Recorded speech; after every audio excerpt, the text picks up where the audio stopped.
Gans Christian Andersen 1805-yilda 2-aprelda Daniyada kambag'al oilada tug'ilgan.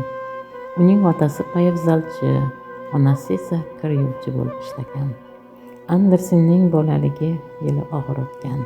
Otasi erta vafot etgandan keyin u va onasi juda ko'p qiyinchiliklar ko'rgan.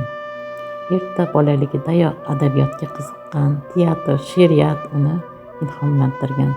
14 yoshida Kopengagenga ketib aktyorlik va yozuvchilik bilan shug'ullana boshlagan.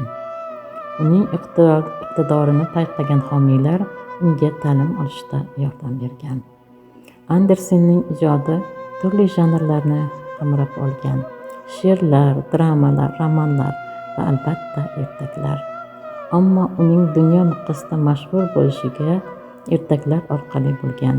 Eng mashhur ertaklari Qirolning yangi kiyimi, Sog'lom qizning ertagi, O'rdakcha va Xunuk oqqush, Qarib edi. Andersen umr bo'yi turmush qurmagan. U ko'p marta muhabbatga duch kelgan bo'lsa-da, o'z tuyg'ularini yozuv orqali ifoda etgan.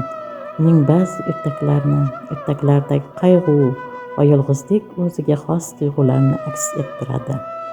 Daniyada Gans Christian Andersen muzeyi mavjud.